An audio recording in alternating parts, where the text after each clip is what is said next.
This is a reading I'm going to do of Rayford Coleman. I got it seated here.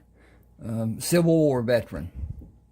Have a continuation to it being Rayford Coleman, Texas Cattleman. But it's done in two parts because this one has 116,000 words on it. A normal ebook, somewhere around 80. Gotta warn you about the ads. It's how YouTube makes money, somewhat. And they have gone to, instead of where mine were manual, and it would later on be that AI, excuse me a second here, AI would make a placement of ads every 6 minutes or so, which is difficult, I understand. The thing about it is, when they make money, I make money. And that's a part of the reason for having this. The real reason is to sell my ebooks. I have 31. 30 are published, one is not. And Smashwords holds the 30. Smashwords.com. You can go there, look at Ronald Walker, look at Rayford Coleman, Civil War veteran, or Rayford Coleman, Texas Cattleman, or Decorated for Duty, or Summer Help Wanted, or one of those. At any rate, it will be pulled up. You will see it, and it says purchase and whatever. It's easy to do, but I'll lose money with you doing it that way. If you send me an email telling me which book you want to have, I will send you that book and give you a reduction, take $1 off, down to $5.99 instead of $6.99. Most ebooks, popular ebooks, are more than the $6.99. I am elderly, older if you will, and that seems a little ridiculous to me in some sense. But at any rate, you can see my email here at the bottom of this cover representation, and tell me which one you want. I will send it in an email as an attachment. After I have the $5.99, you can use Zeal at your bank, and it's super easy. Just sign up for it, and it continues. It's just like writing a check, only you don't have to pay for it.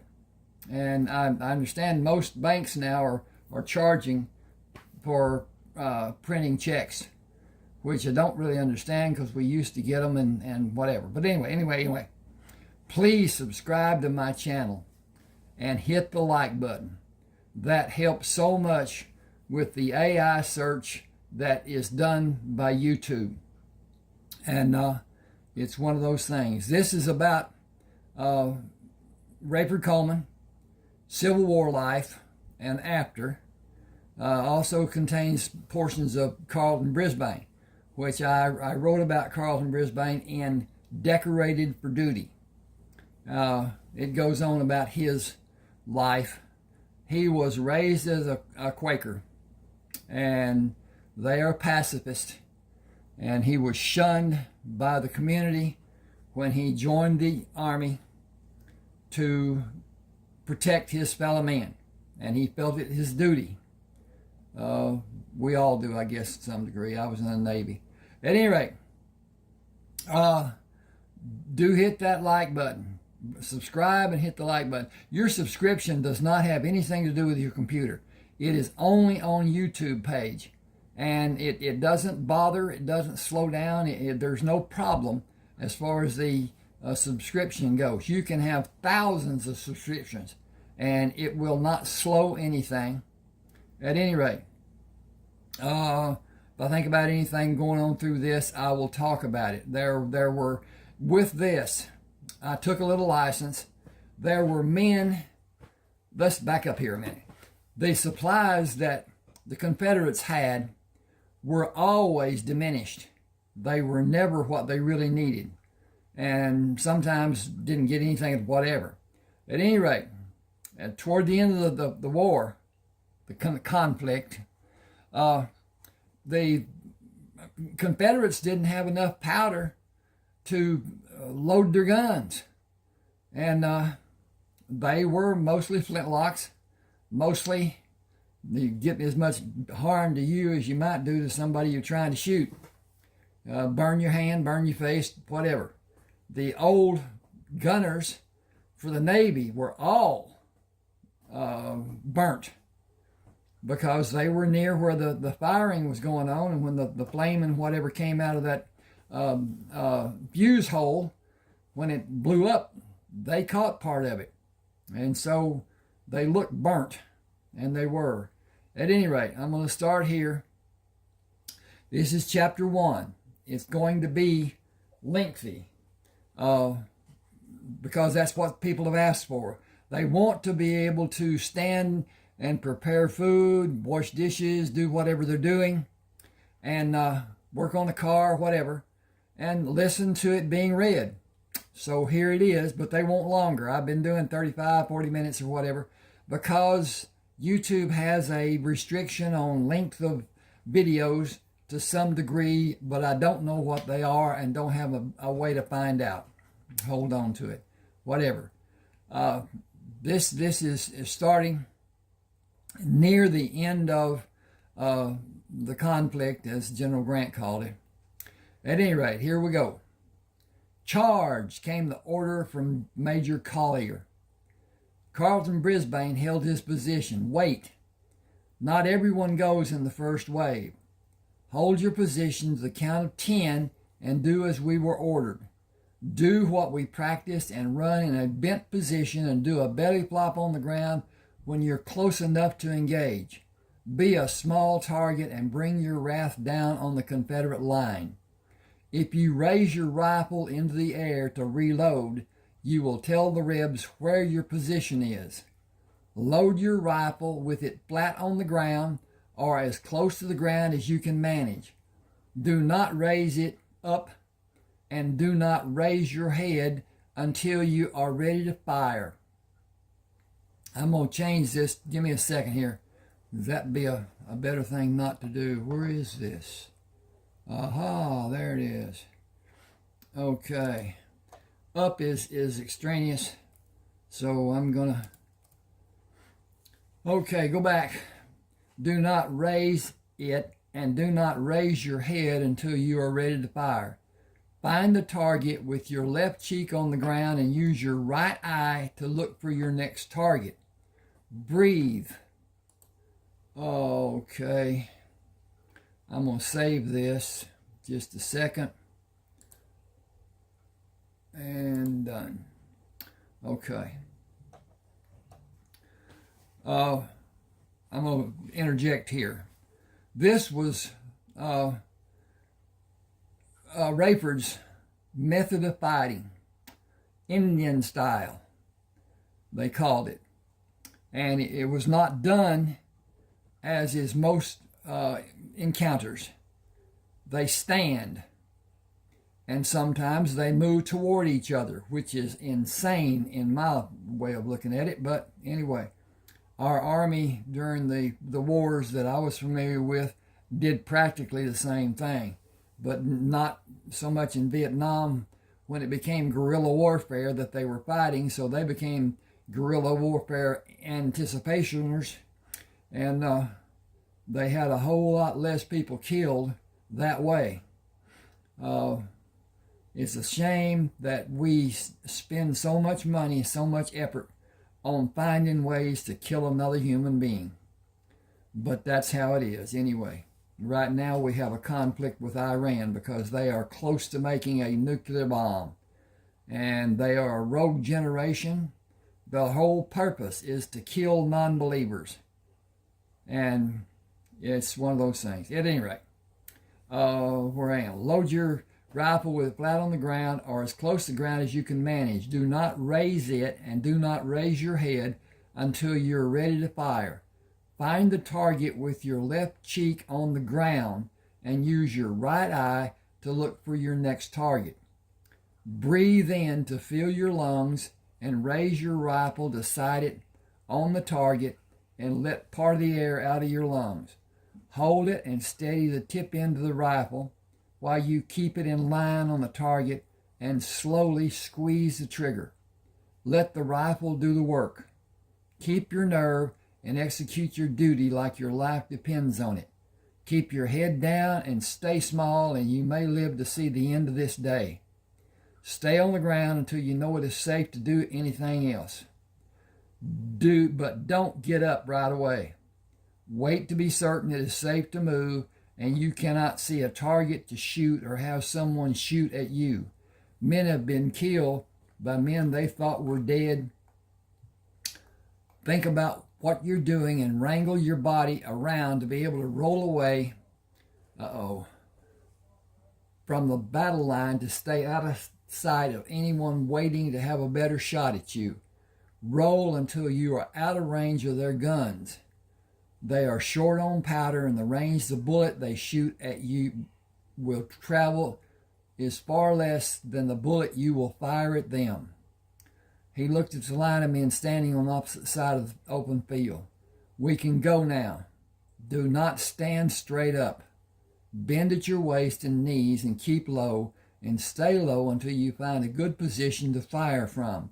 Watch where the cannonballs are landing and move away from that area, but not far. Bent at his waist and knees, he moved straight at the men standing in a skirmish line, attempting to reload and fire again. He dropped behind the prone body of a man who was struck by a cannonball. He left one of the Henry rifles on the ground on his left side and raised the remaining Henry rifle, took aim and squeezed the trigger. He quickly pressed the left side of his head against the soft ground and levered a cartridge from the tube into the firing chamber, selected a target and fired. After firing the rifle 6 times, he continued watching the Confederate soldiers and measured the time he judged needed for the heat in the barrel of the rifle to lessen. After firing 16 times, he moved the rifle away from his body to place it safely on the ground. He moved his left hand as low as he could reach down the barrel of the second rifle and pulled it up a few inches, moved his hand lower on the rifle and inched the rifle higher. He caught the end of the barrel in his right hand and pulled it as far as his right hand could reach. Feeling the leather covering the butt end of the rifle, with his left hand he began swinging the butt away and gradually pulled the rifle in a circle over his head and around to his right side. He moved up on his elbows, pulled the hammer back, took careful aim at a clear target, and squeezed the trigger. Jacking the empty shell out, he levered another cartridge into the firing chamber, located a standing target, and squeezed the trigger and waited for the barrel to cool before he fired again. He shot 16 times and reloaded the first rifle to fire 9 times before he stopped to watch the line of men move out of sight. Rayford Coleman asked, "Why did you stop firing the rifle? Are you out of ammunition?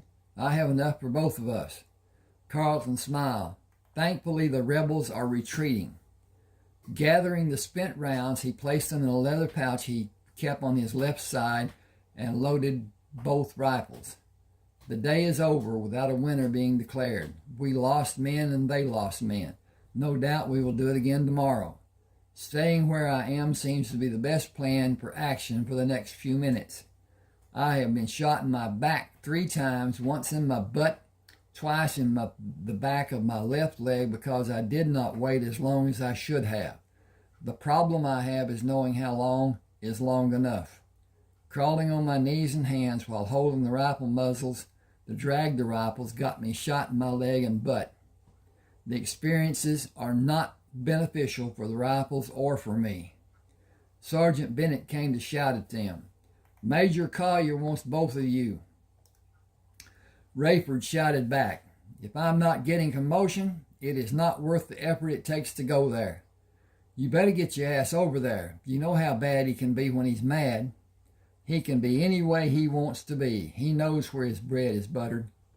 Please don't rile him. We need you to be with us. You and Coleman too. I will tolerate almost anything he has to say, but he will not exercise any of his self-righteous dominion over me. We have been down that road twice in the last 2 days. The old saying is, the third time is a charm. Carlton carried both rifles and did not salute Major Collier. Yes, sir, Major.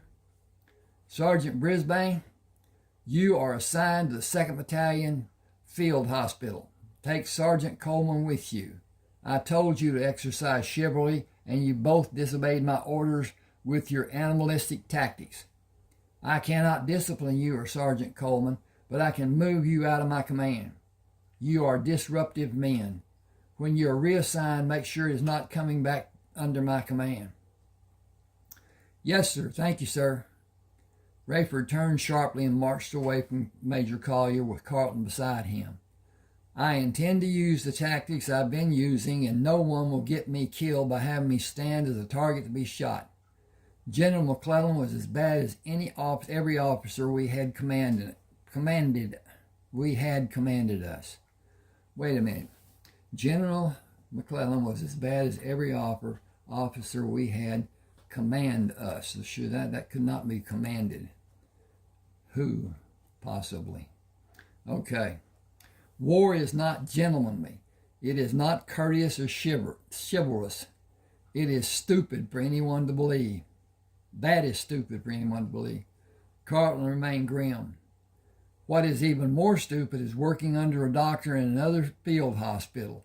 I will not accept being assigned as Major Collier ordered.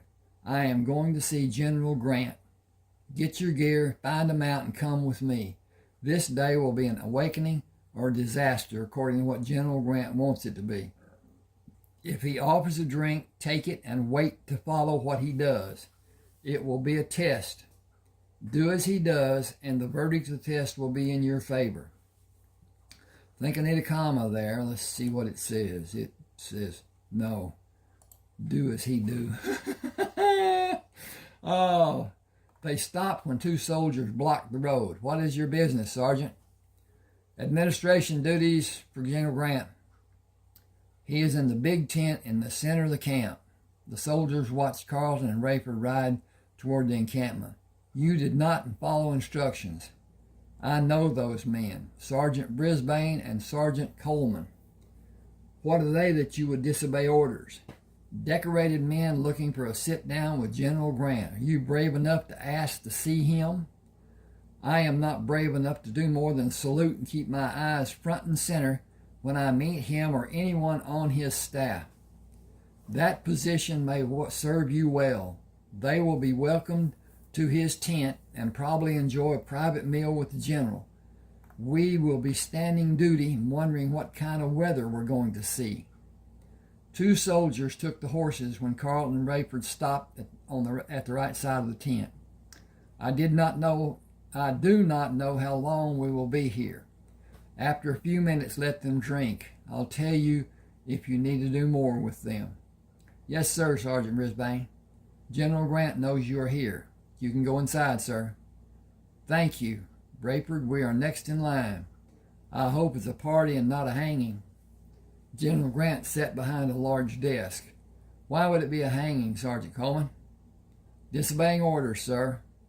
I countermanded the orders. Okay, let's make them those orders. O-S. Oh, we did that. Now let's just hit this little button right up here, and hit this little button right down here, and hit this little button right there, and hit that little button right there, and it's saved and download. Oh, I countermanded those orders. You are both advanced to the rank of lieutenant. You both received accommodations for services rendered. You are subsequently assigned to Colonel Jacobson under Major Nilsson. You will train the troops in any manner you wish to have them learn. You will not face opposition from Major Nilsson, and certainly not from Colonel Jacobson. Draw proper uniforms and new firearms and ammunition from the quartermaster. First, honor me by having a glass of wine. I will invite you for dinner tonight. Only previous plans were made for me. I will send for you at another time. Carlton waited for him to pour 3 glasses. Will you permit us to wear what we have now? We will not have an occasion to use the new uniform, sir. You will when I send for you. Wear whatever you like until then. Train the men to use your tactics so they can train other men. What is the wound count for you, Lieutenant Brisbane? Going on 18, sir. If I had you stripped and counted the wounds, would I only find 18? No, sir. You are a valuable commodity and a first-class fighting man, but news of your death would give encouragement to the other side. It would become their rallying cry. I cannot allow that. I cannot order you to stay away from the battles and remain in relative safety with Major Nielsen as much as I would like to. I doubt that you would obey my order if I did. Our being a part of the fighting force is the only way this conflict will ever end. I wish you could tell me that you have done enough. Let me rephrase that because I think I read it wrong. I wish I could tell you that you have done enough, that you have sacrificed enough. I have no precedent to perform such an act. I can reward you for your service and sacrifice as the President has done before and did again today for both of you. Bottoms up and join Major Nielsen. Thank you, sir. No more wounds, either of you. Rayford shook his hand. That is easier said than done, sir. You have the rest of today to prepare the group of men, and you could stay with Major Nielsen until you have the men of that group prepared and sufficiently practiced before you begin the training of another group. You have no need to take the field. Carlton placed the empty glass on the desk. I would feel like a coward, sir. We will do both with preparations and actions. I had no illusions of what you will do. Get busy. I'll always have someone wanting something. That's how my day normally goes. These are your directives and consignment orders. I wish I had 1,000 men like you two. We can have 100 men trained in short order, sir. I have an order for rifles coming that have a greater range than what you have now. I will form special attachments of qualified men. I will need both of you to act as instructors for those men using the specially designed tactics which both of you favor. Carlton saluted. We should report, sir. We all have a part to play, lieutenants. Unlike my role, your roles are free of restraints. After leaving the general, Rayford opened the packet containing the orders. I get every ordnance I want. I want 25 repeating rifles. Can you get 20? Can you get 20? Hang on just a second. I need to check on my progress. And we're doing well, it seems. And I didn't turn that light off over there. Okay. Remember that General Grant said we have no restraints. We will see how many come in a case and make our selection based on case counts. We are two special units with General Grant authorizing our choices. We will each start with 12 men. We'll each have 2 new rifles and revolvers, and each of our 12 men will have the same number. Only officers are allowed to have Henry rifles. Will you feel more like an officer when you have the uniform to wear? Will you have very few occasions? You will have, I got to get this up here so I can see it better, I guess. You will have very few occasions to wear it. Mount up and lead us to the quartermaster building. You can see it over the tents. Remember, we have no restrictions. We will need a wagon to carry all I want. We have no restrictions. A wagon, a team to pull it, rifles, pistols, ammunition, uniforms, belts, boots, hats, gloves, stockings, riding equipment, food, eating utensils, canteens, medical kits, surgical kits, and anything more we can find. We will have everything we want. Act the part and be assertive, determined, and aggressive. We have authorization directly from General Grant. Only a fool would presume to question our list of supplies. Our lives just got better on so many levels. We are officers with privilege under General Grant rescinding the authorizations. We are officers with privilege under General Grant. Rescinds. I left until out. Sorry about that. Need to get a drink. Oh, I can't get a drink because I ain't got it. It's over yonder.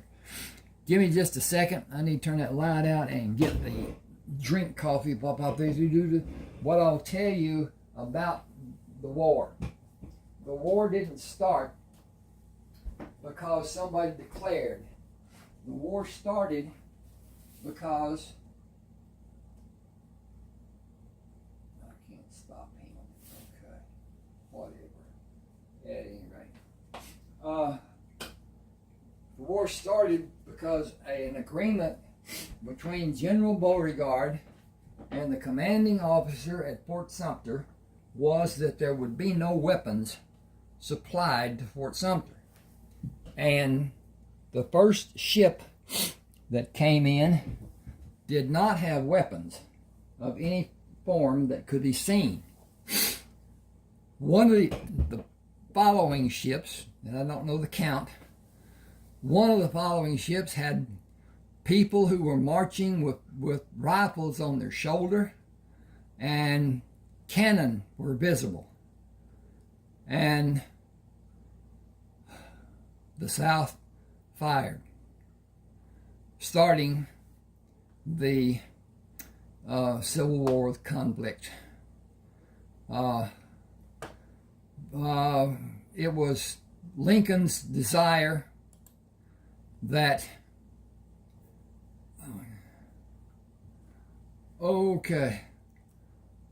that the South be industrialized like the North and build the economy. The South was a agricultural community and did not have manufacturing, and to a degree still doesn't have. To a degree it does, to a degree it doesn't. Not like up north. The steel mills and the other stuff that was being done back then, whatever. But at any rate, that's another thing to do. Okay, I'm going to start here again. Okay. We are officers with privilege until General Grant rescinds the authorizations we have, and we will lead the best equipped units in the Army. The Confederate troops will wither under the firepower our units will have in a few weeks. Given a month to instruct and train our men, and we will be forced to hunt for an opponent. The fighting will be done in regions far from where we are now. We will still be targets as we are enlisted men, as we were enlisted men. We will still fight, and we may be wounded or killed. The Rebs have no interest in our being privileged. We cannot wear anything shiny that may draw attention to our position. I will continue the actions warranted by experiences. Just a second, I need to get readjusted. I got the chair back too far. Don't have a microphone, just a telephone microphone, and it's insufficient to some degree. At any rate, fill your wagon while I have mine filled, and we will report to Major Nilsson. A soldier took the horses. I'll water them and tie them to the post. See Captain Gorman inside. Carleton and Rayford moved up the steps and saluted Captain Gorman. We have authorizations from General Grant for all we will need. Tell Sergeant Klein what you need and sign the supply chit. Will you have 2 wagons brought to the back to be loaded? Will you have 2 wagons brought to be loaded? They will be waiting at the rear of the building, and more will be brought around if they are needed. He looked at Rayford. Tell Sergeant Morton what you need and sign the supply chit. He and Sergeant Klein will have the wagons loaded. What units are you assigned to? Both of us will report to Major Nilsson, who is commanded by Colonel Jacobson. Major Nielsen is from the same county in Alabama as me. I have not seen my home since the war started. I got to go home every 6 months before the war broke out. Can I see your papers again? Are you Sergeant Brisbane? Have you recently been promoted to the rank of full lieutenant? I received the promotion today. You saved my brother when another doctor said he was dying and to let him. William Gorman. Captain Gorman, I dressed his wounds and cared for him for more than a month. Is he still with McClellan? He died last year. I am sorry for your loss. He was a good man and a fine officer. Thank you. He waved his hand in the air. Sergeant Klein, Sergeant Morton, take care of the needs of these men. Everything they need will be loaded in wagons at the rear. Have them sign for the supplies. Orders from General Grant. What unit will we list? You can fill their request as ordered by General Grant. Do I need to say more? We will do as you ordered, and you do not need to say more, Major. Lieutenant Brisbane, please come with me, sir. Sergeant Morton saluted Rayford. I'll be honored to help you, sir. Please follow me to the warehouse. Thank you, Sergeant. As they entered the warehouse, Sergeant Morton did a wide sweeping with his left hand. Where do I start? A new uniform? That will be suitable. Then about half of everything you have to offer. One wagon may not hold all it seems that you want. We were ordered by General Grant to train the men. We cannot do that without equipping and supplying them with what they need, and I cannot perform as I desire without the needed equipment and supplies. I will not change the order to fit into one wagon. You may see this to be taking inventory from your warehouse, but it is not yours or the United States Army property. It is supplies and equipment belonging to the men fighting this war. I can cause you to have a problem you will not easily live with if that is your choice. 5 soldiers came in the warehouse led by Corporal Forrester. Work detail reporting is ordered. We will open the doors to the loading dock and load the wagons with your permission, Lieutenant.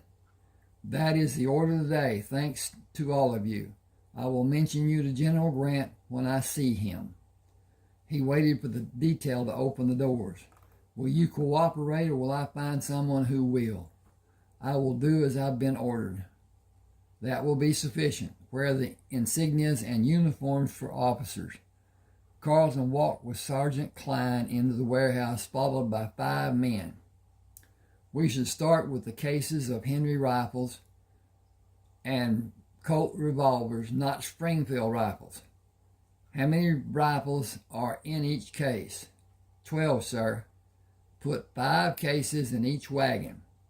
50 Colt revolvers and 25 cases of ammunition for the revolvers and 60 cases for the rifle in each wagon. Load a second and third wagon if that is needed to take the wagons to Major Nielsen's camp. Bring 2 additional wagons and we will continue.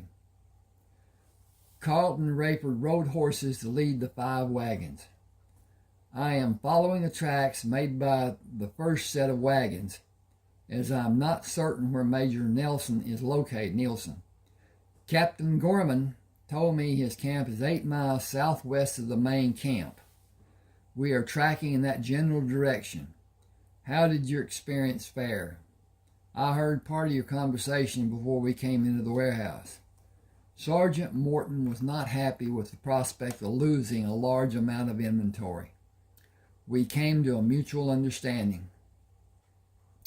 It is always nice to have a good accord with people.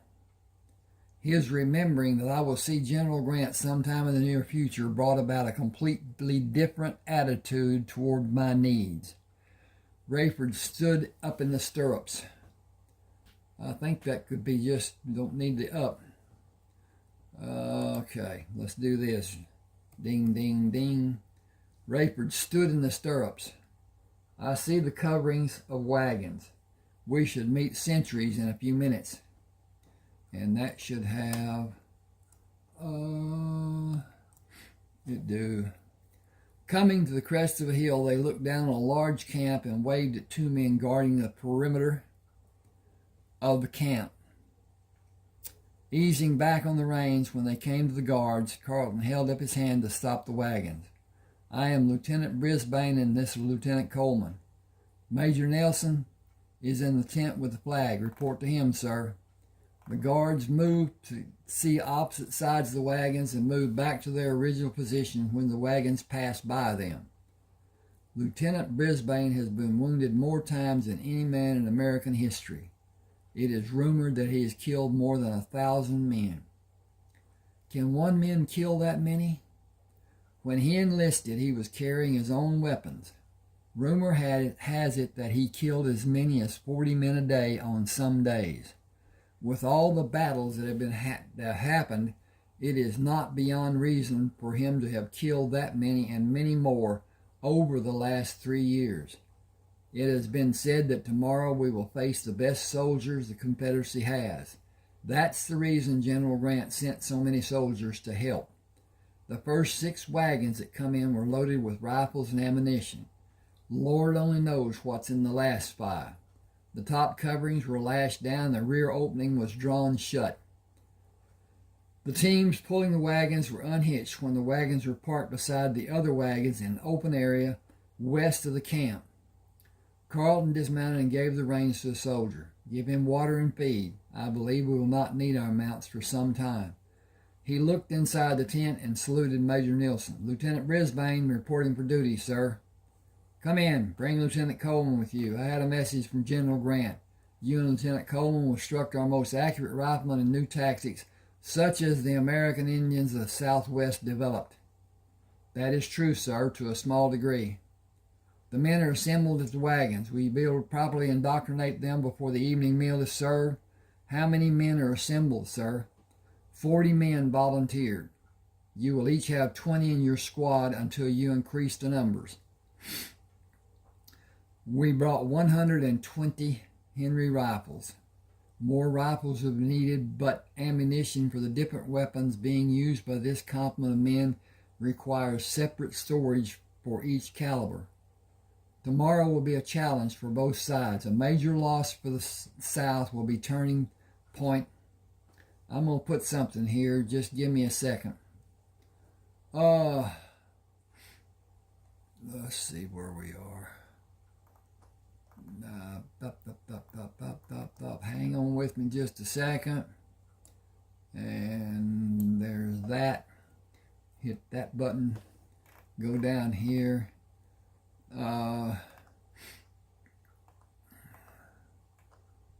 Here we go, right there. And we're going to hit this. Add that. Add that. Okay. Major Nielsen said tomorrow will be a challenge for both sides. A major loss for the South will be a turning point in General Lee's ability to wage war in all the sections of the country the South troops are defending, the Southern troops. The elite fighting men from the Confederacy are reported to be massed for a major offensive. They should use the same tactics we have faced. They should use the same tactics we have faced so many times, and we should be able to repel the attack after the initial stand. If we are able to diminish the number of men who will come into the field after the opening volleys, the attack as planned may have little effect, and we should defeat the charge. That will end the campaign. They will gather more men and possibly do the same the day after. If we are able to maintain our positions and, hang on a second, repel the charge that day, they will withdraw. We have the greater number of men and we are better equipped. The rifles you brought might be the difference to decide how the battle will end, and the Confederate troops may withdraw tomorrow. I was concerned before both of you came with the wagon loads of ordnance. I am confident we will be victorious with your help. See to your duties and come for dinner and a poker game. Colonel Jacobson will be there. Here. Should be there. I'm going to make that there. Just for clarity. And his insistence is the reason you are here. It is my fervent hope that the outcome tomorrow will be a turning point in this conflict. Thank you, sir. By your leave. Do your best and come back with great news about the abilities of the men. I wish we had more time to train them, sir. I have the same wish. Wish for the men to understand your instructions and be able to act as you have done to prove the tactics to be successful. Actions are the only answers now. Tomorrow until this horrible war is ended. Hang on just a second. I'm going to do some stuff over here. Be with you in just a second.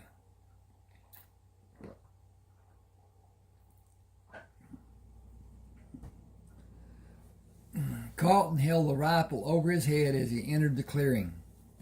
Formed 2 sets of ranks of 5 men, 4 deep.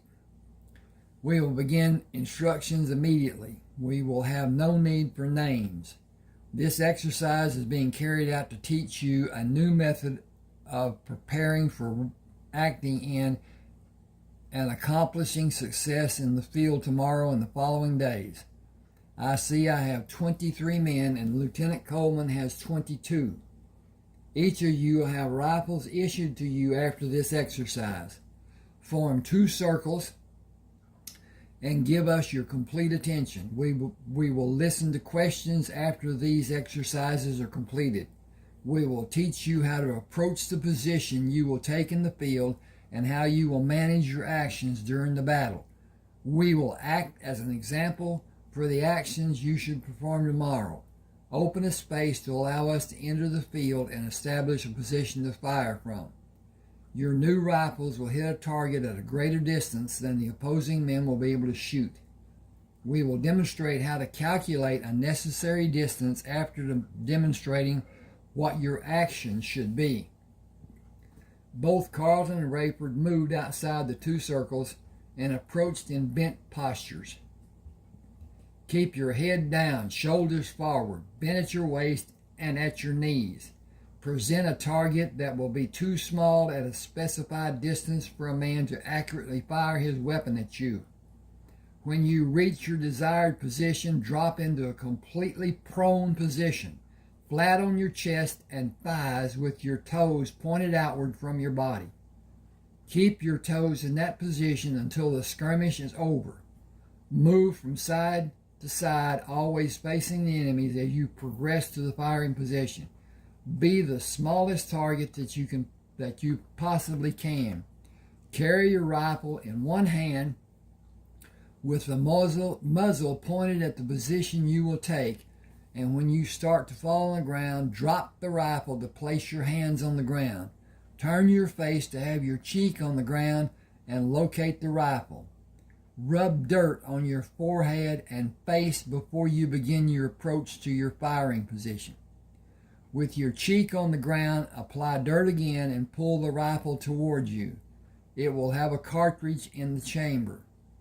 Pull the hammer back and bring the rifle up to the point it will be in when you bring it to your shoulder to fire. Do not raise your head to locate a target.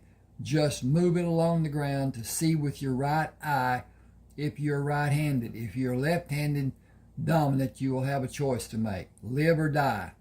No rifle has been built to accommodate your need. Shoot from your right shoulder and keep the target you offer as small as possible. I prefer to be on my elbows, but I have turned to be on my left side and fired from that position. Does any man think you cannot perform in the manner we have demonstrated? I will understand. It is not chivalrous or ethical. It is efficient. I am curious to know how long any of you have been in the field. Anyone who joined in 1861? No one answered. Has anyone been in this army longer than 3 months? 2 men said yes. What experience do you have in the field? None, sir. We were in commissary. Do any of you have field experience? No one answered. Everyone who has experience ever shooting a rifle take 2 steps away from me and from Lieutenant Coleman. The circle of men all backed away from Carlton. The circle of men around Rayford also moved away from him. That is encouraging. You will have time to become accustomed to handling the rifle, and we will demonstrate how the rifle and tube under the barrel are loaded. Listen to me, both groups. Action should be done in a prone position to let you continue to be a small target. This being your first experience in the field will guarantee a sore shoulder at the conclusion of the battle. As you fire the rifle, push through the pain. If you have means of securing padding of some nature to cover your shoulder, use it, but never allow it to hinder the act of firing the rifle. Watch where cannonballs are falling and move away from that position, but not far. The Confederates do not have powder and ball to fire the cannons more than 3 times, or the men using muskets will not have powder to load and fire at us. Give me your most concentrated attention, because this is as important as anything you have ever seen. Watch as we load the tube and the rifle. Remember how both are done. Your life depends on you being expert at doing them and doing them fast, but not carelessly. After filling the tube and placing a cartridge in the firing chamber, Carlton brought the rifle to his shoulder to hold in the firing position. A few things more for you to remember. The tube operates best with 15 casings. Place one in the firing chamber and the rifle will fire 16 times. When the flesh of a man is torn by a projectile moving at incredible speed, you do not need to shoot at him again. First, it is not needed, and when he is hit, the man will naturally fall. It may not be immediate, but it is a foregone conclusion. Find another obvious target, but consider the science of metal, such as a bullet passing through the metal bore of a rifle at a speed that is calculated in feet per second. Think about that. Feet per second. I will break it down. The projectile leaving this barrel will travel as much as 700 yards in less than 2 seconds. That equals more than 500 feet per second. Many of the men in the opposing army are firing muzzle-loading muskets. They can be fired and reloaded and fired again. The Henry rifle can fire many times while the opposing soldier is reloading. The problem is the rifle barrel will become hot after it is fired 8 or 9 consecutive times, if it is quickly fired over and over. I fire my rifle twice and wait a few seconds before I fire again and wait a few seconds. I never fire quickly after 5 seconds are expended, and when I do fire that many times, I draw both of my revolvers to be ready for a charge to be ordered by the opposing troops. I have wax holding the shells in place in the extra cylinders that will replace the cylinder I removed from the revolvers. I will not be concerned about firing and overheating the barrel of the revolvers, and I will have a cool barrel of the rifle in time to fire it 5 or 6 times after firing the revolver. Then I have a second rifle and a second revolver. I have the ability to fire 32 times with the rifles and 40 times with the revolvers and extra cylinders. In 3 years of war, I have never found that it needed to be done. I have had occasion to fire the revolvers during a skirmish, but seldom was that done. Last thought for you to remember and take it to heart. Those other men are not men. They are enemies who want you to be dead. Killing you is their single purpose, and they are driven to do it. Give no quarter, as they will not. They are fighting for a cause. You are an obstacle standing in the way of them reaching their goal. From time to time, scan the field for someone inching up on your position to engage you. That is the reason we have sentries posted. Do not immediately stand when the men on the other side seem to leave the field. A man faking being dead will kill you as fast as one standing to be seen. I have employed many methods to safely leave a field of battle. Think in terms of the greatest men of war to ever fight, the Plains Indians and those in the Southwest Territories. A battle-hardened warrior will never rise from the position where he seemed to disappear. He will magically move to another place and hope you have your weapon sighted on his earlier position. Think like a warrior and use every act you can think of to remain alive. There have only been a few men who were active in conflicts that were never wounded. I am not one, and Lieutenant Coleman is not either. The question is not if we will be wounded, but when you will be wounded. Keep the thought in your mind and do everything you possibly can to continue living without being severely wounded. There is a huge difference between being wounded and being severely wounded. It is a matter of your skill, the skill of the men on the other side, and uncontrolled dumb luck. It is better to be good than lucky. Live to fight again another day, and you will learn how to be good at conducting war. You will be issued a rifle and a revolver and items to clean the rifle and revolver. Keep them. A ramrod for cleaning the bore will be made available for the squads to use. Like everything important, be careful. That rifle is your life savior. Okay, hang with me just a second here. It looks like we're into this a bit, and we are to a degree. Basically, if you can allow yourself to let the ads run, 3 or 4 or 5 of them during this length of this, it will help a little bit. Please subscribe and hit that like button. Those two things help so much. And as I said before, on your computer, the subscriptions and the information and whatever does not go on your computer. It goes on your YouTube page, and it is held there.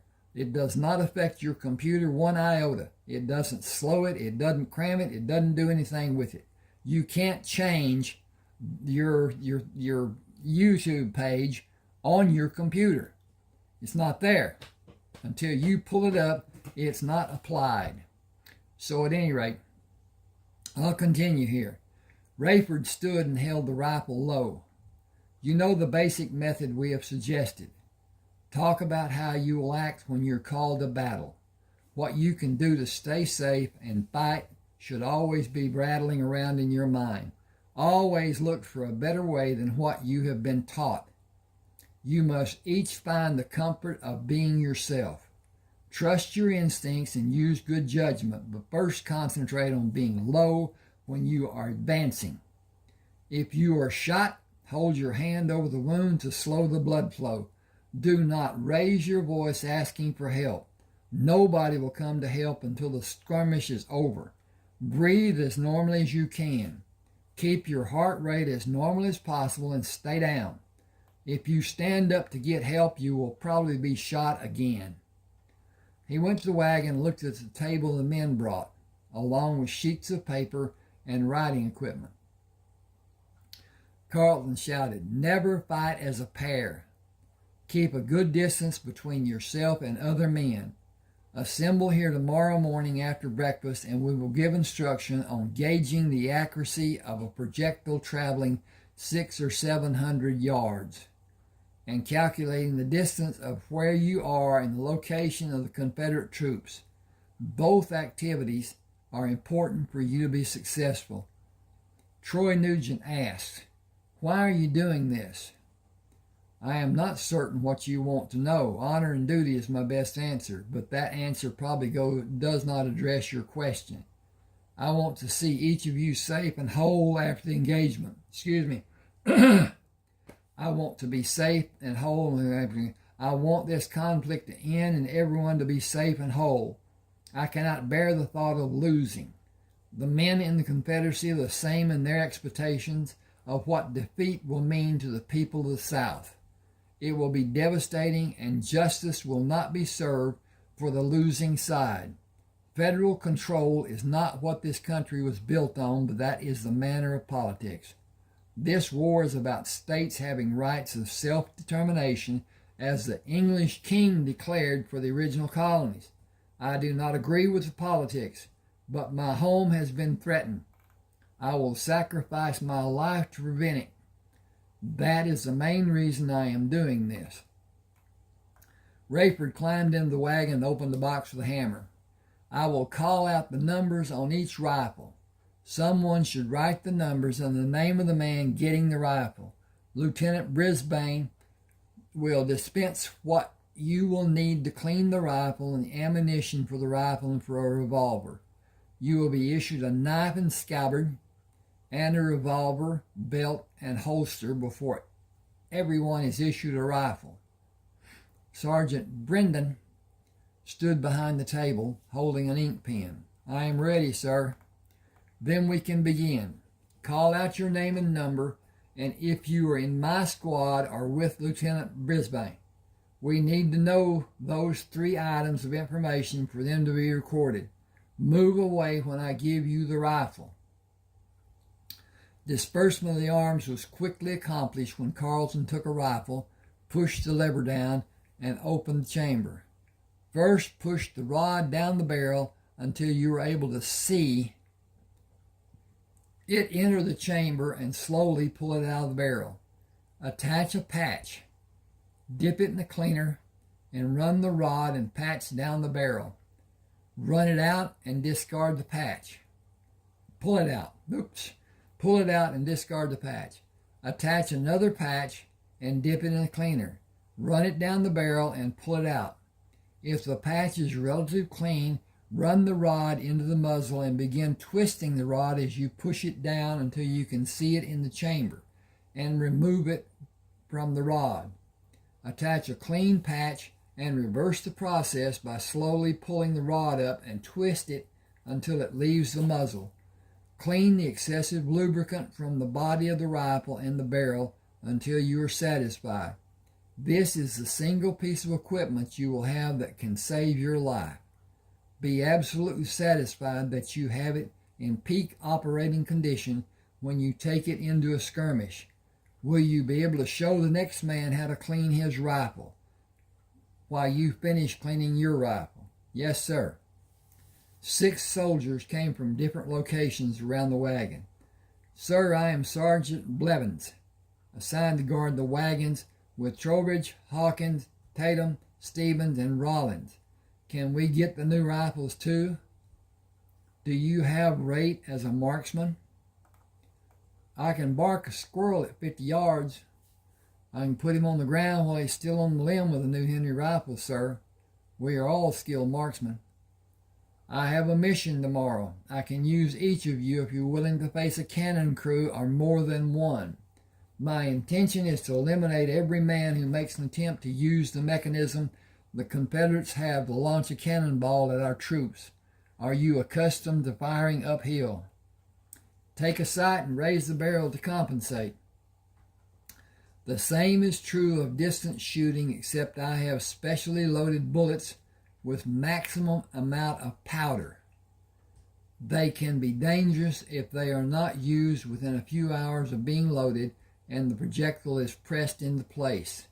They will accurately reach a man 800 yards from your position with proper use of the rifle. You will not be as accurate shooting from a standing position with that much firepower, and it is not known if the soldiers we will face tomorrow have special rifles made in a foreign country that have a greater accuracy at a greater rate distance than the standard arms we have encountered. We will not linger in one location long enough to be a marked target. Guerrilla tactics, the Spanish word for the war. Surprise and ambush tactics, not fighting in the acceptable way. I want to be included, sir. It may be more dangerous than facing the line of soldiers shooting at us. The extra charges in our bullets will allow us to be out of range of the standard weapons the Confederates have. I doubt that they will have a long-range weapon because Europe has promised they will not become involved in this conflict. The French promised General Lee that they would give the South support, and all the prominent countries voiced their opposition to it being done. The French would contend with the American Navy, and I believe that would be a catastrophe for them. Did you watch the performance Lieutenant Coleman and I enacted about staying low when we approached the firing position to engage the Confederate Army? I believe we are aware of the intention. Excuse me a minute. Oh, I've got to check on this thing.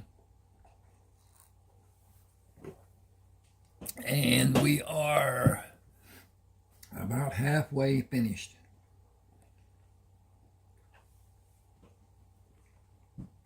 Okay. Will you, boy, will you school them about the correctness of their actions if their desire to perform is less than desirable? Will you school them about the correctness?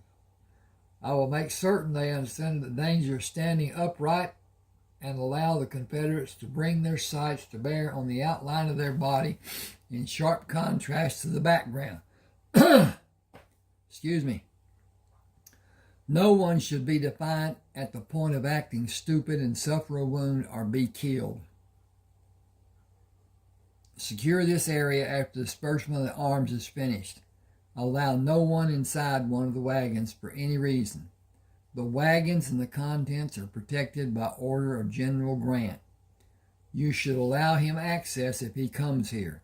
No one other than the general has authority over them and the contents inside them. Please pass that information on to your relief. Instruct and drill the men until you're satisfied or until darkness prohibits more being done. I will, thank you, sir. Rayford found Coleman arranging the articles the horses would carry to the tents they were assigned.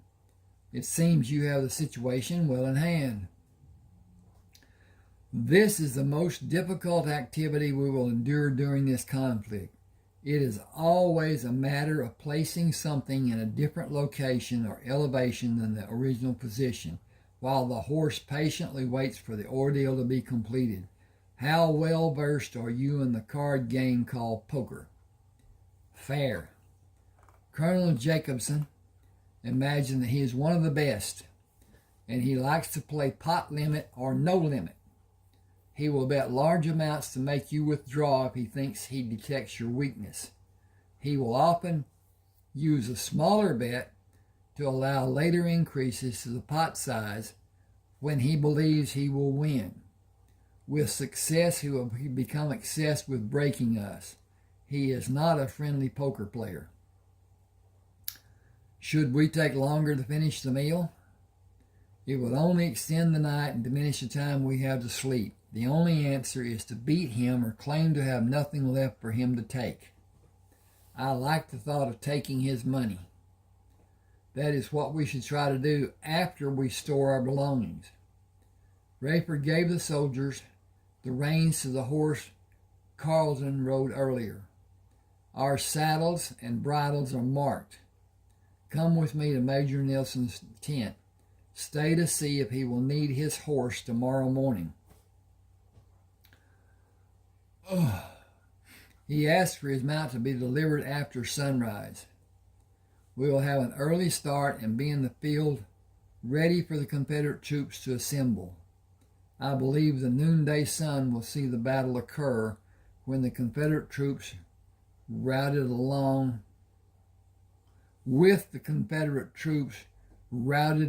before the morning is over. I hope so, sir. Rayford stepped down and gave the reins to the soldier. Thank you and have a good night. The man remained silent and turned the horses to take them away. Carleton opened the flap of the tent and came outside. It is time for us to wash for dinner. They are both about 3 sheets in the wind. I think they will drink more than they eat. I also think you and I should take our leave and retire early. They may not feel we should. How do you feel about a fight between you and me, and if we are able to carry our argument outside the tent to settle it with a manly art? They may not be able to stand and follow us, and we can slip away into the night. Keep a bottle close by to enhance their coffee if they drink coffee. Neither Colonel Jacobson nor Nielsen acknowledged Rayford when he entered the tent and continued reminiscing about past campaigns and days gone by. They continued their pretentious conversation when the meal was served. Carlton and Rayford ate slowly and agreed with one officer or the other when it seemed to be wanted or to have relevance in the discussions. When the colonel and major grew quiet, Rayford tapped Carlton on his leg. "Help me take the colonel to the cot before we move the major to his cot. I believe this evening has reached a conclusion for two high-ranking officers. We have time to prepare rounds of ammunition to meet the destruction a special group of Confederate soldiers have planned for us tomorrow. We will have a surprise waiting for them, and the battle should go in our favor." Okay, again, I'm going to check on my progress and tell you that was chapter 1. Now, this is chapter 2. In case and whatever, please subscribe to my channel. Hit the like button. Those 2 acts do a lot to help me, and it helps YouTube see that my channel is more relevant through AI. And AI is what we're going to deal with in the coming years. Okay, chapter 2. Carlton and Rayford, dressed in pants and boots, went out to the wash basin to do a wake-up slosh of cold water, finished dressing, strapped the gun belts on, took the rifles, and went to meet the men in the clearing. Carlton met Sergeant Blevins, Tatum, Hawkins, Trowbridge, Stevens, Rollins, and had the other men gather around him in close circles to instruct them. "I will position the other men and take you to a location I believe will give us a surprise advantage over the Confederate cannon crews. Lieutenant Coleman will position the men in his squad and find what he believes will give him and 8 men the same advantage that I believe we will have. The Confederates will bring the cannons first, and their attention will be on having the cannon placed to have the greatest effect. I have experienced the selections the Confederates make so many times that I can place us within a few yards of having the best field of fire on the cannon crew members. Old habits will get you killed. Being unpredictable may save your life. These arranged battles are completely predictable. Confederate men dug shallow holes yesterday to guard the cannon crews. We dug holes to counter those positions. We will be farther away from the front line of the men who will make use of them. Their rifle shots will not reach us. After their first volley, the Confederates will reload and fire. Following that practice 5 times, they will reload and mount a charge. Facing repeating rifles will stop the charge, and the troops will probably follow what they have previously done and withdraw. We have superior numbers and superior firepower. Got to tool up here. Confederate Army has never exercised patience except in attempts to disrupt our supply shipments. Every battle has been an exercise in courtesy. I do not understand their mindset or their practices. We will not do more than end this battle as soon as possible. If everyone has their ammunition and is prepared to work to that end, come with me and we'll find the favorable firing positions. Rayford met Sergeant Brendan, and the 7 men Sergeant Brendan chose to fire on the cannon crews. The men in my squad, gather around. Take these bags of ammunition to load your rifles and keep the charges you have in the leather bags you will take out of this wagon. I think you will fire less than 16 times. We were up into the wee hours of this morning loading the ammunition. Use it wisely. Take targets that are well defined and let others take out the ones less defined until the less defined targets are all you see. Use your good judgment and stay low to the ground. Do not be well-defined targets for the other side. You should have heard Lieutenant Brisbane tell about the holes that were dug. Find one and keep your head down and be patient. Your legs may become stressed. It is a common occurrence in battles. Suffer a little or probably die. Those are your choices. Suffering will only last a few minutes, as this battle will only last a few minutes if our strategies work. It will give you a few minutes to load your rifles. I will give you a few minutes to load your rifles when we will take the field and wait for the battle to begin. Do not be brazen in any manner. Live to fight another day, please. Do not wait for orders.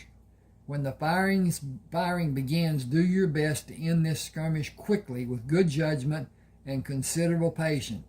Choose your target with patience and adjust the elevation of the barrel of your rifle to make a successful shot.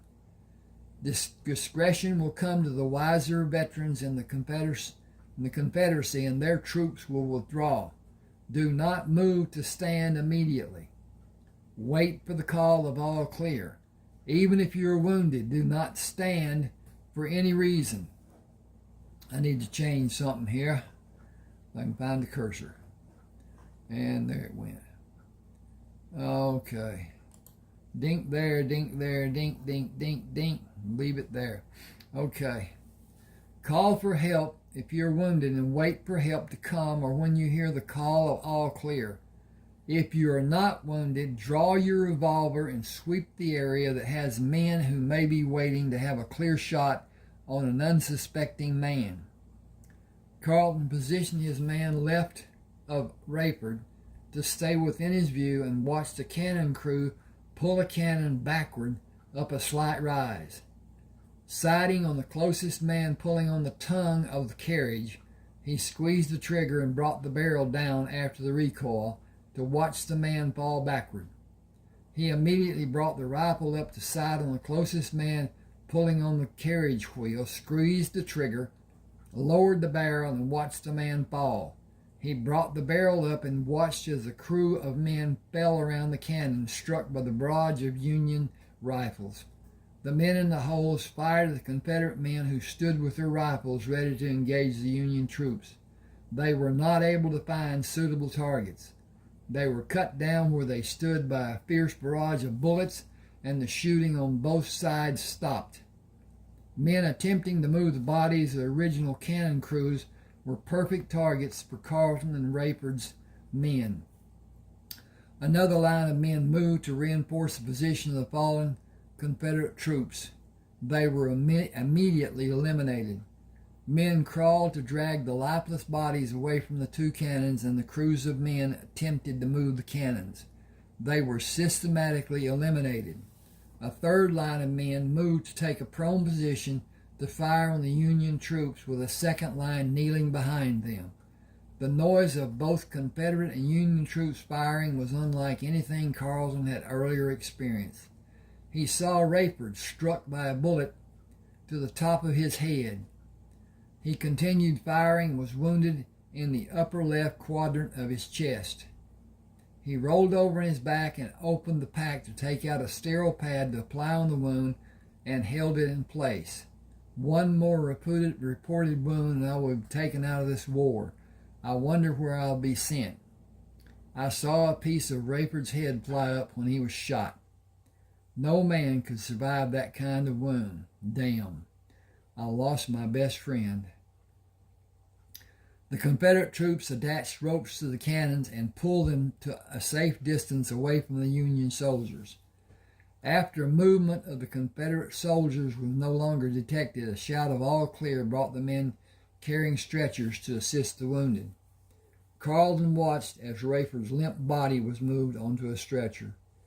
Goodbye, old friend. I will miss you more than express. My life in this army will never be the same. Rayford opened his eyes and moved his flattened hand on what he decided was a sheet covering a bed. He slowly raised his right foot and brought it down, and raised his left foot and brought it down. He rubbed the heels of his feet on the sheet by moving them apart and bringing them together, then repeated the movements over and over. I need to have a drink. If y'all will wait for me just a second.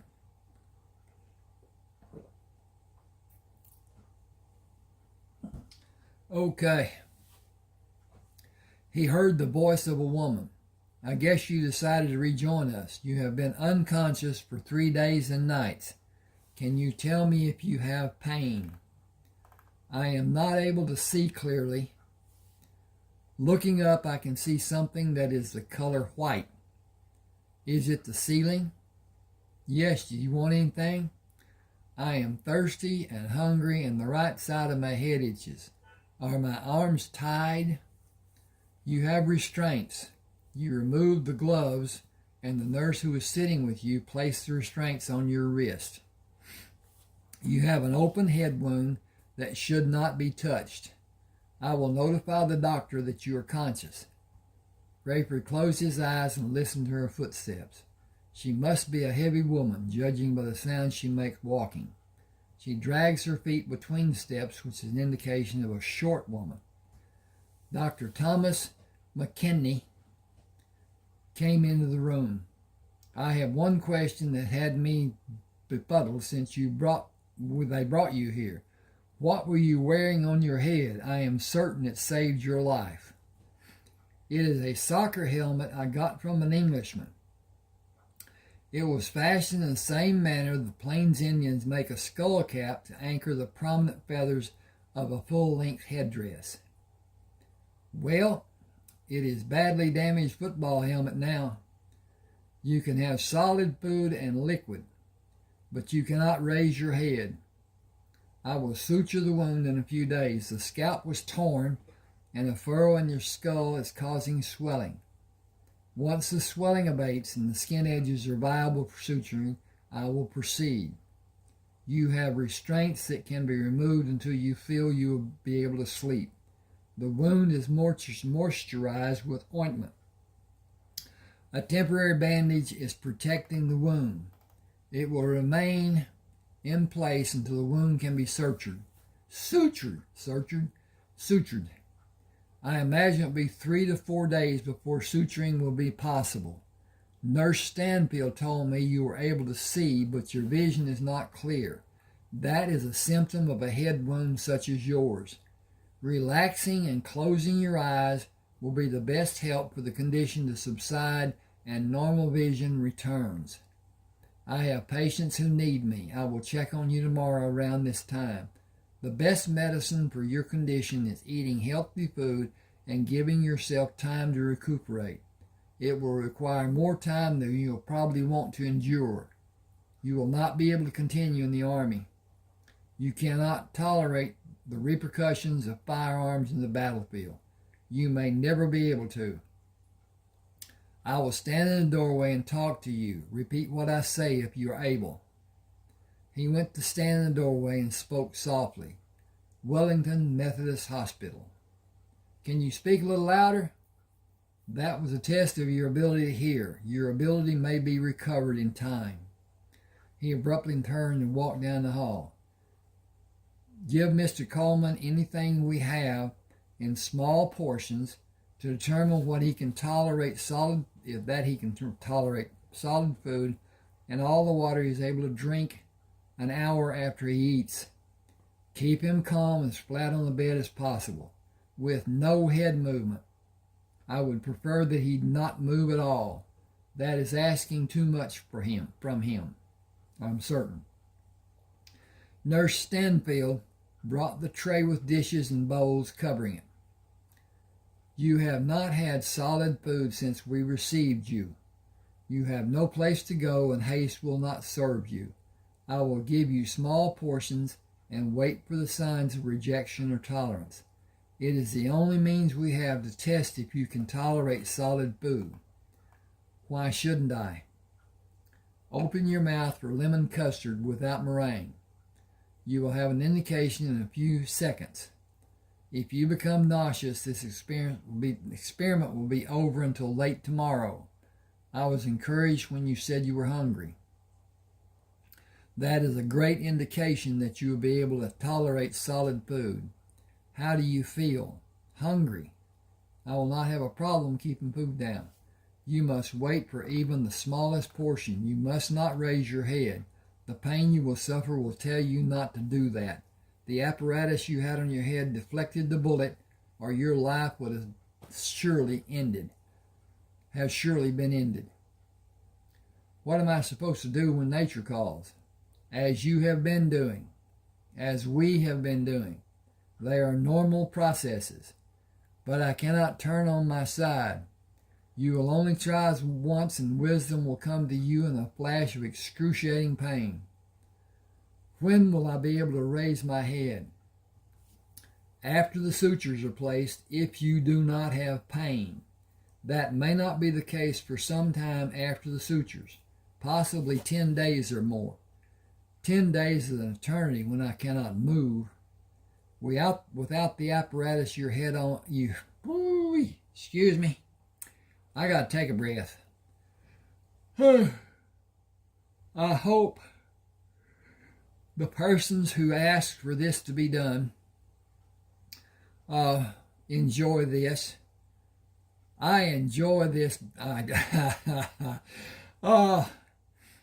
I enjoy reading my writing, and I am able to read my writing differently than I was in the exercise of doing edits. And it can never be overdone. There's always something, a word missed, a punctuation mark not placed, one place that should not be there, some word misspelled. I have the worst time with parameter and perimeter. And the English language is so much just not... at any rate. Okay. Without the apparatus you had on your head, no movement would be possible because you would no longer exist. Count your blessing. Close your mouth if anything negative is coming to the surface. Sleep when you're able. Do figures in your mind. Play a mind game. 10 days is nothing. I will be back in a few minutes to finish giving you food. Removing the bandage on the afternoon of the third day after Rayford became conscious, Dr. McKechnie applied ointment and placed a new bandage. I will suture the edges of the skin tomorrow at this time after rounds are made. You can attempt to raise your head after the sutures are finished. If you are without pain, you may be released a few days later. Observation time is needed to check for infection. Continue as you are with your head reclined. It has not been itchy for several days. I have not suffered any degree of pruritus. Protection is imperative. You may be able to leave the hospital before the end of next week. It will be determined by the advanced regeneration of your scalp and how well you continue tolerating solid food. Can I go to the bathroom before I sleep tonight? That determination will be made after the wound is closed. Where is the helmet I wore? It is inside the wagon behind the hospital. I want to keep it. It is with your other belongings. Can someone steal it? It is guarded by soldiers day and night. Colonel Grant ordered it. You should not have a concern about the safety of your possessions. Will someone have one of the soldiers come to talk to me? They stand an 8-hour duty. The man on duty now will be relieved at 3 this afternoon. Perhaps he will come. Do you know their names? I am sorry. I will have a message taken to them. Thank you. Will you remain calm and still? I will. Thank you. You have 7 wounds that have projectiles which are only inches below the surface of your skin. They may cause problems later in your life. I will remove them if you authorize it to be done. Where do I need to sign? Your verbal permission is all that is needed. I will do the evacuations when you are able to turn on your sides on a table and when you're able to sleep lying on your chest. I sleep equally well on my back or front. I really have no preference. Give me a minute. I will attempt to perform 4 surgeries the first day and 3 others 2 or 3 days later.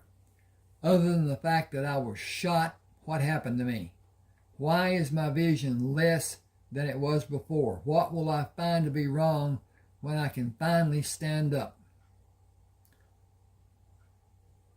You will find that you are not able to maintain your balance.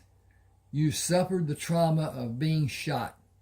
Your equilibrium has been adversely affected and you will have dizzy spells until your body decides to allow the trauma to dissipate. Dizziness is a term used to describe a range of sensations, such as feeling faint, woozy, weak, or unsteady. Dizziness that creates the false sense that you or your surroundings are spinning or moving is called vertigo.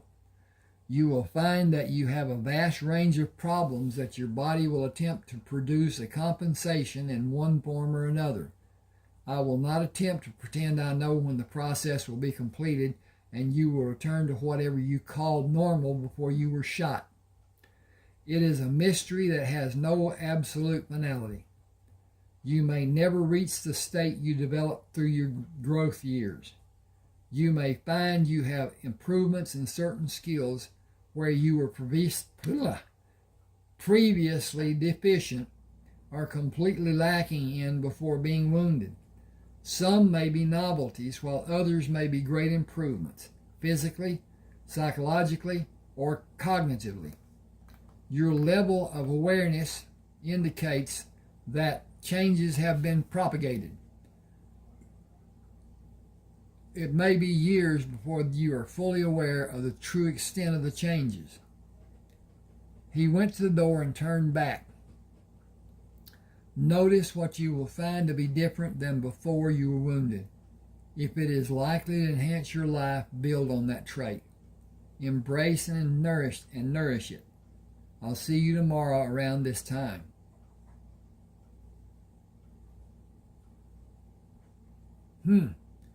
Got a noise somewhere.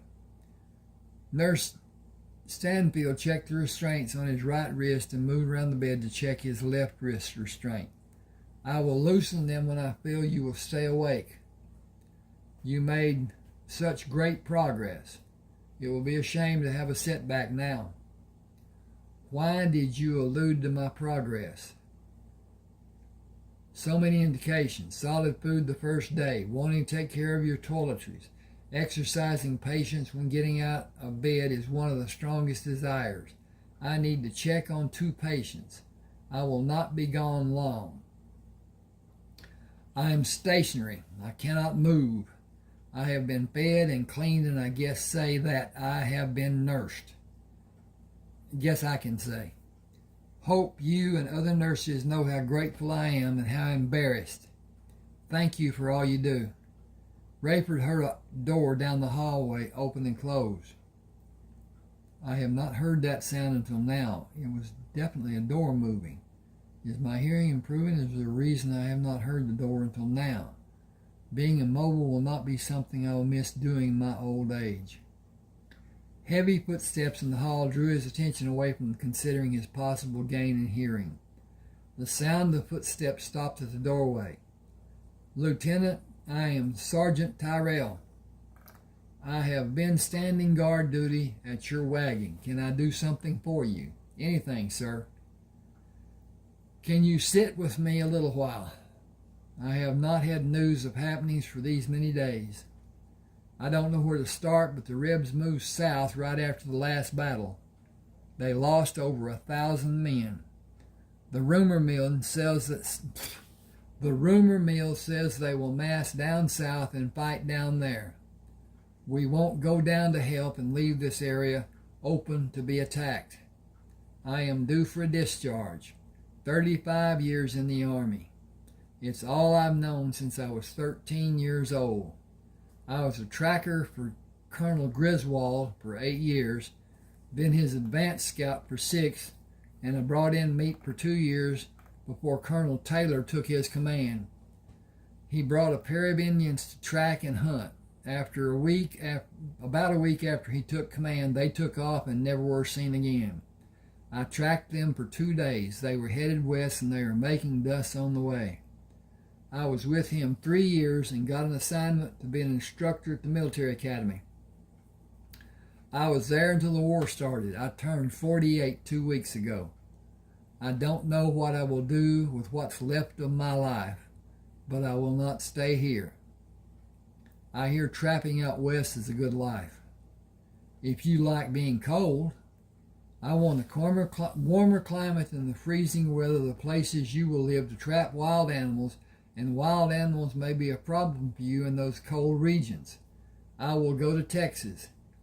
Nacogdoches has a warm climate, but it is not as hot as my home was near the Gulf of Mexico. I have no one to take with me that will be a hindrance. Full-time night woman?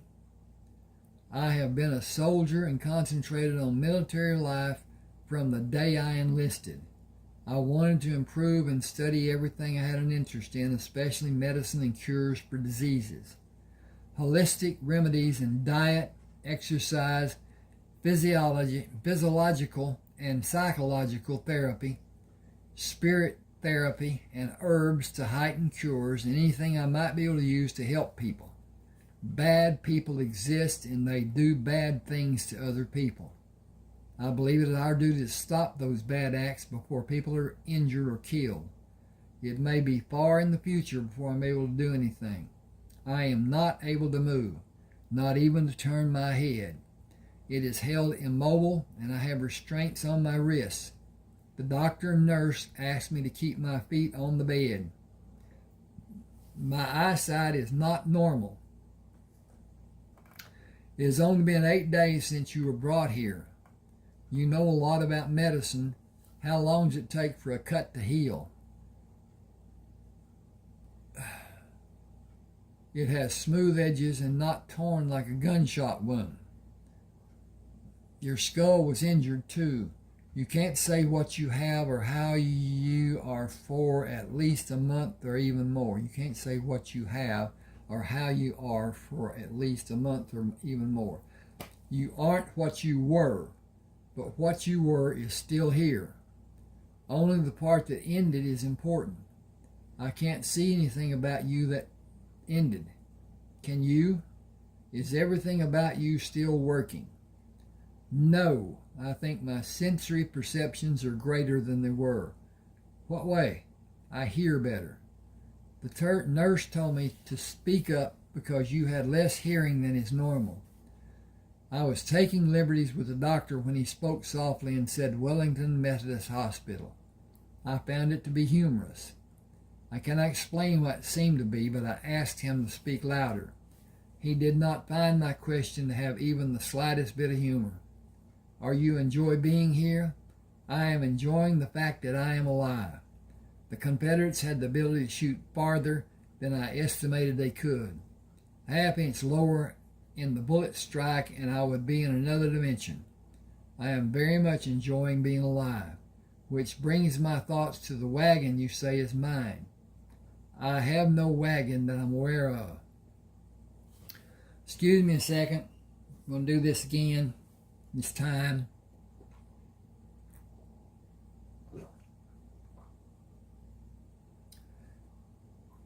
Okay, then the man speaking. General Grant had us bring it to the hospital. Following the ambulance and brought you here.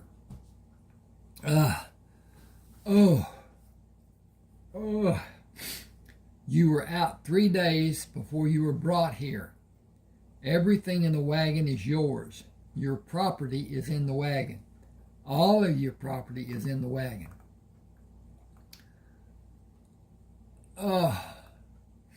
That is a surprise. I have no recollection of having property. I don't know. No one is allowed in the wagon.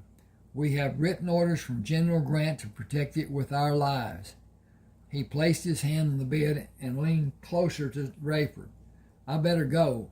Albers will be wondering where I am. None of us sleep during the daylight hours. How many men are with you? Joseph Albers, Henry Clarendon, Clyde Oliver, and me. We are all due to retire, and we can't go back to our homes. We joined the wrong side. I cannot understand that reasoning. The South didn't have an army before for me to join. We didn't have a part in the war being started. Politics did, and greed from the North. This war is nearing an end. Every battle we're in, the Confederates lose. They are growing shorter on men every day. Their supplies are almost non-existent, and they are fighting in too many different areas with too few capable men. I believe that one major campaign will be the last. But even the Confederate leaders are not sure how they can pull men away from those concentrated areas to mass the number of men needed to mount an attack that might allow them even a small chance of a victory. If I am right in my estimations, the loss of men in the big... I'm getting gooky here. The loss of men in the big battles will decimate the number of fighting men in the different areas they are holding, and all of the Confederate army will be lost. Battle by inevitable battle and peace by inevitable peace. That won't help us. We are from Mississippi and Alabama. That does pose a problem. I plan to get clothes that do not scream out to anyone that I was a Union soldier, and I will take nothing with me that has a identifying mark of the Army, and go to West Texas for the rest of the summer and take cattle to Matagorda Bay and stay in South Texas for the winter. Next spring, I'll plan to go to land I inherited in northeast Texas. I joined the Army when there was only one Army. I have no affiliation with either the Union or the Confederate Army. I am useless as a soldier in my present condition. I fought so long that I feel when the prompting rears its ugly head, I will be ready to fight, and that state will exist the rest of my life. Just as soon as I can stand to get to the fight and be able to identify my adversary or his location, should sight be limited. You may need help doing all that you want to do, and we have nowhere to go. If we can get the same style clothes and wagon, will you allow us to go with you? I have no ready answer because I have no idea when I'll be released. When I leave, I will be happy to have your company. We will need to agree on certain conditions, but we cannot cross that bridge until we come to it. Everything is too uncertain for me at this time. I am hopeful that tomorrow will close out the old life I had and bring a beginning for my new life. I will be happy to roll you around a wheelchair when you need me or one of us. I'll come back to see you tomorrow. Thanks for coming. My curiosity is running away with me. I want to know what is in the wagon. I have a key. I don't have any idea what it fits. I was told to give it to you and you would know. I have no recollection of what a key might fit. That may not be the case once I am up and able to move around. I know I'll enjoy being in the sunlight, but I have no idea about when that may happen. Excuse me just a second. And, okay. All right, here's a break. Nurse Stanfield spooned a serving of scrambled eggs into Rayford's mouth. Breakfast will be your only meal before the sutures are done late this afternoon. Dr. McKitchney will anesthetize the areas and use forceps to pull the two edges together and suture them. You can have food after the sutures are placed if you want. You may delay eating if you feel nauseous. I do not think I will feel anything except relief that I will be able to move my head. That may not be possible. Dr. McKechnie will decide if that will be allowed. You have not shown any progress. What progress should I have shown? I am completely immobile. Your speech is the same. You have not asked questions about anything. You have not asked for anything. I am a soldier. I have been for the greater part of my life. Soldiers wait for orders. We never ask questions. I am anticipating getting out of this bed. When is the only question I have. Dr. McKechnie may not allow it today. If he does or if he does not, I will comply. Finish the rest of the eggs. I had all I want, thank you. Rayford heard footsteps in the hall. They stopped at the open door. I'm Clyde Oliver, sir. Will you be able to visit for a few minutes, sir? If you dispense with the title of sir, please. I am a patient, not an officer. No, sir, can't do that, sir. Come in and pull up a chair. I can do nothing more than what you have seen me do, but I am cognizant of my surroundings. I am fluent in the English language, and I can still have a fairly decent conversation. From your eloquent rejection of my request, I will hazard a guess that you are one of the men attached to the detail of men guarding my wagon and my possessions. I heard Nurse Stanfield leave the room. Will you obey an order? I must, sir. Come around the bed on my right side. I am only able to look up, but I can hear your footsteps. Are you about 5'9"? Do you weigh about 185? You have not seen me. How can you know those things, sir? I heard you walking in the hall. Your strides indicate your height, and the heaviness of your footsteps is an indication of your weight. You are from either Alabama or Mississippi, and I would guess you have black hair with a thickening of gray. Can you see how the restraints on my wrist is tied? The restraint, not the restraint. Yes, sir. I will not order you to untie the restraints. I will ask you to do it in the one on my left wrist. Neither of them are necessary. Clyde loosened the restraint and finished freeing Rayford's right wrist, then moved around the bed and loosened the restraints from his left wrist. Rayford held his hands up to see them. I have wondered about the extent of my lack of ability to identify an object closer than the ceiling. I can see my hand perfectly. My near vision is obscure as I cannot distinguish the ceiling. My far vision is not affected because I can clearly see my arms and hands. I have not been restricted in movement for reasons that elude... Back up. I have been restricted in movement for reasons that elude me. I believe it is for the convenience of the nurses. I have no intention of doing anything to my head or the bandage on my head. They have an unwarranted fear that I might. Do you have a revolver with you? Yes, sir. Is it a 5-shot Colt? It is, sir. May I have it? Where do you want it, sir? Under the lowest pillow on my right side with the butt away from my head. I will not be treated like a criminal after the sutures are sewn in my scalp this afternoon. If I feel the need, I will leave this hospital and go to the wagon. The concern I have is that I may not be able to walk normally due to the possible problems with balance. We are supposed to report any wish you have to General Grant. I do not believe that will be necessary. The threat to do it might be needed. How far are we from the camp? Less than 15 minutes by horseback, sir. We could have dinner with General Grant if you will join me. I don't think a sergeant qualifies to have dinner with the general. Not like a captain does. It is lieutenant, sergeant. I am a lieutenant. You are a captain, sir. When did I become a captain? I only know the orders we have to serve and protect Captain Rayford Coleman and your possessions, sir.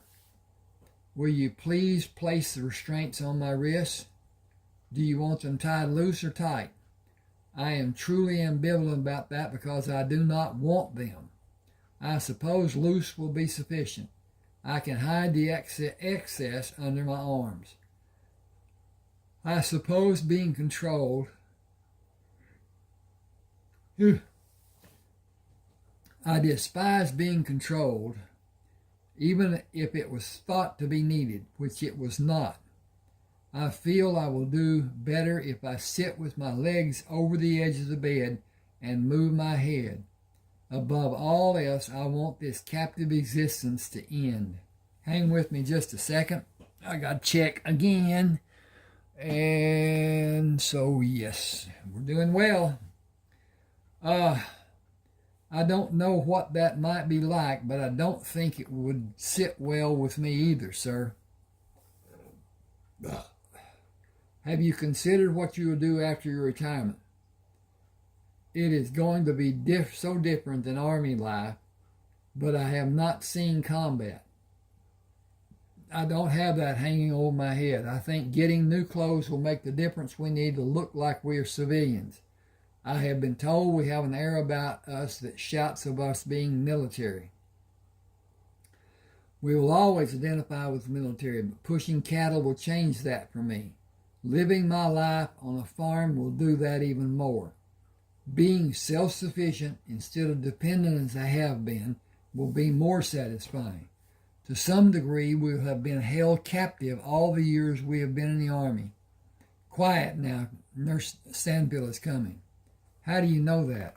I hear her footsteps. I don't, and how do you know it's her? It could be the doctor or someone else. The doctor has a lighter sound to his footsteps than Nurse Stanfield, and he is talking to another nurse about releasing a patient. The patient's lungs must be clear or they will keep him another day. Nurse Stanfield hurried into the room. I will have the orderlies turn the bed around for more light. They are bringing the items needed to suture your head. This might not be what a visitor should be witness to being done.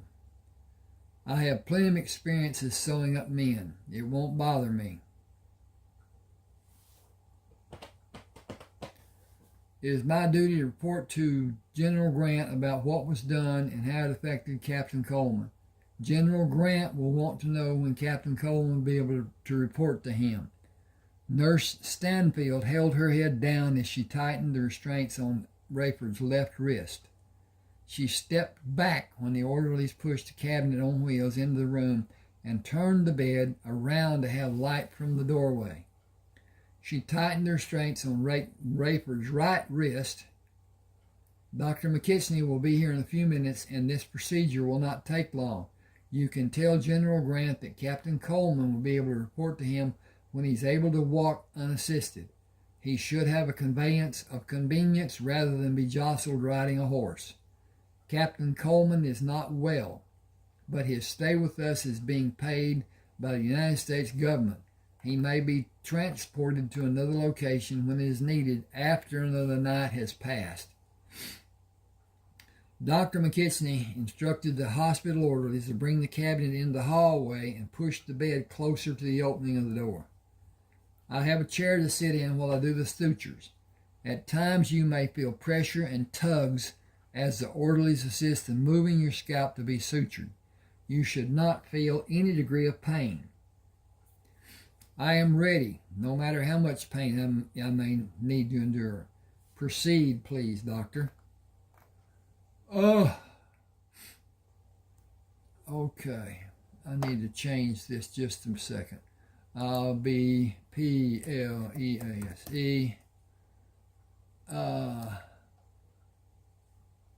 Okay. That's more better-ish.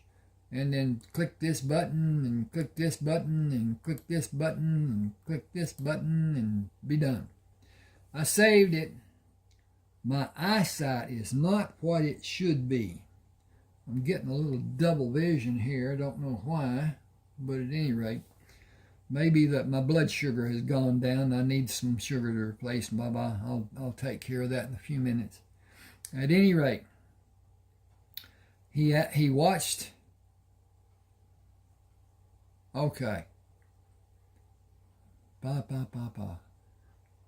Rayford felt pressure as the orderly pushed the forceps against the pieces of cloth covering both sides of the wound and pulled the handles to close the gap between the skin edges. He did not feel the sutures Dr. McKitchney pushed, pulled, tied, and had the second orderly snip. He looked up at the orderly holding the forceps. Slowly take away the pressure you are exerting. Watch to see if the edges come apart. If that happens, pull the edges back together. He watched as the orderly slowly continued. Just like you're doing, continue slowly. The sutures are holding. You can release the forceps. That is a masterful job. Well done, everybody, especially you, Captain Coleman. I will apply ointment and a bandage. You are free to do as you like when that is done. Do be careful and do not be blindly optimistic. You may have sensory perception disorientation. Do you mean I may have double vision and vertigo and other maladies? In a nutshell, yes. But I have the freedom to move my head within reason. Whoa. Okay, if I can mind the cursor here, this should have a question mark there that is not there, but is now there. Okay. I will caution you to be patient. I'm sure you will not. I will finish in a few seconds, and we will assist you in one activity of sitting up with your legs extended over the edge of the bed, with the calves of your legs against the edge of the bed. I have several questions to ask about this first experiment.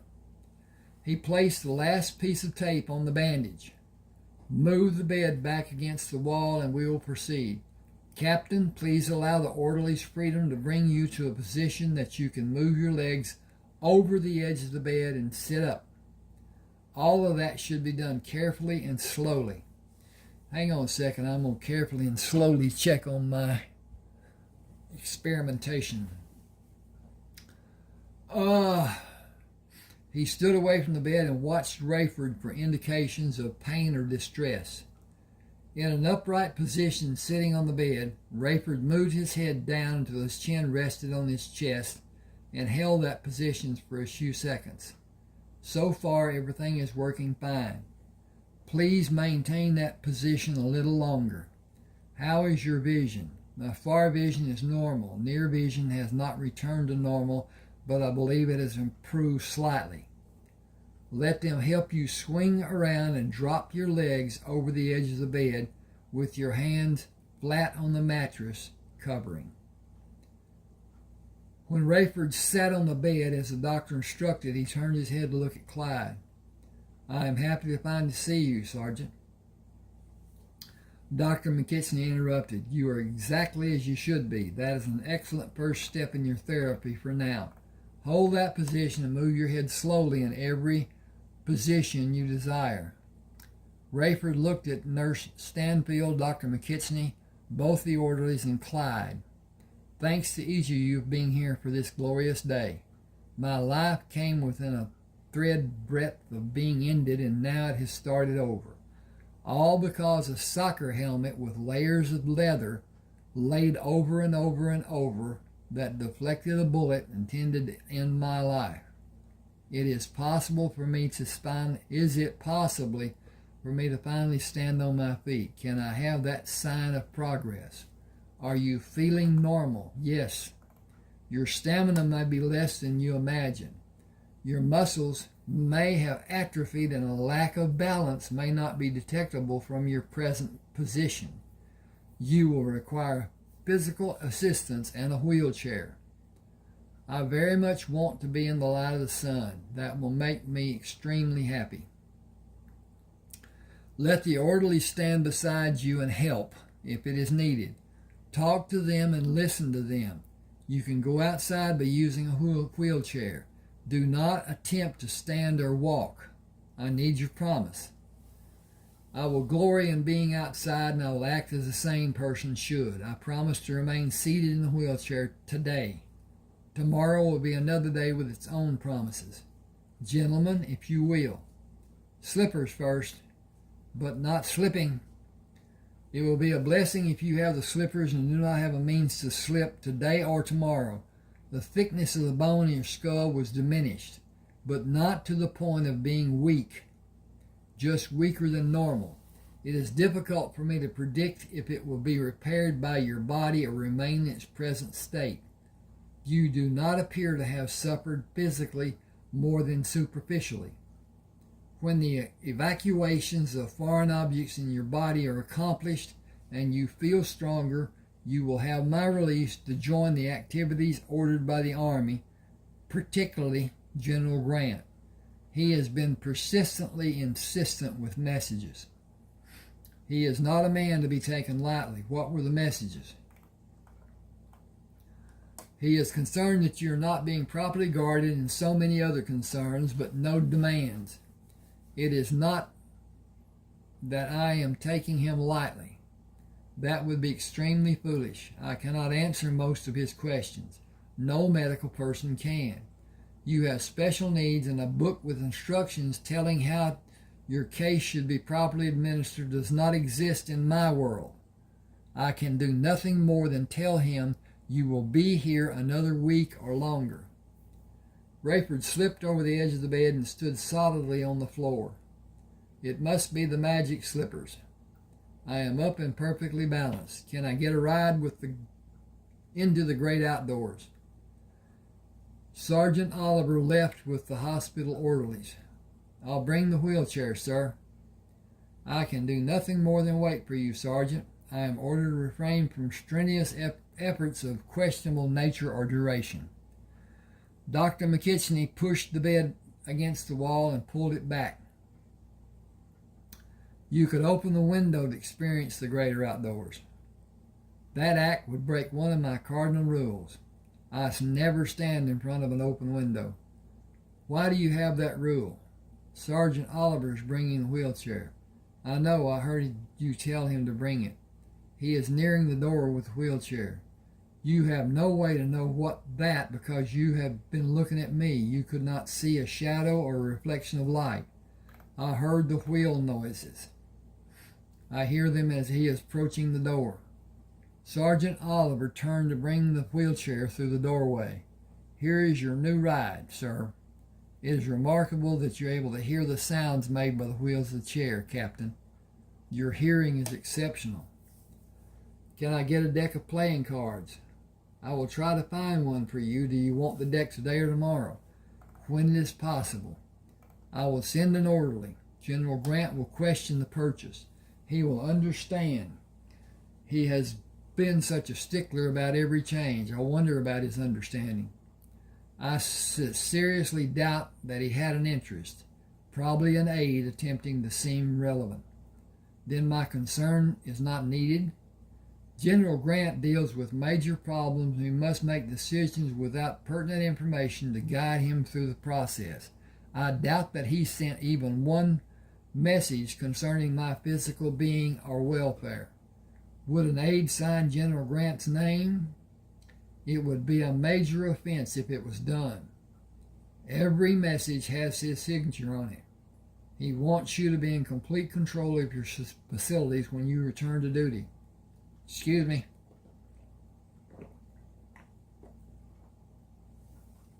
I cannot use the wheelchair today. I suggest that you do the surgeries today and tomorrow, beginning now. I have everything needed except the orderlies. Sergeant Oliver turned the wheelchair around. I'll be right back, sir. You will sleep with your new backside looking at the ceiling tonight. New backside? I'm going to take that out of there. That doesn't even seem right. If I can find the cursor. You can take your backside. Okay. You can sleep with your backside looking at the ceiling tonight. Do you need help lying face down on the bed?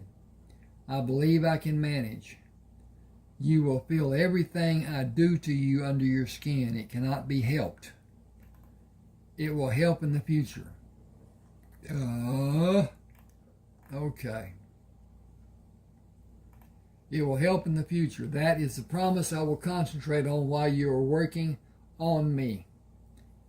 Fast actions will suit me best. I will make the incisions as small as possible.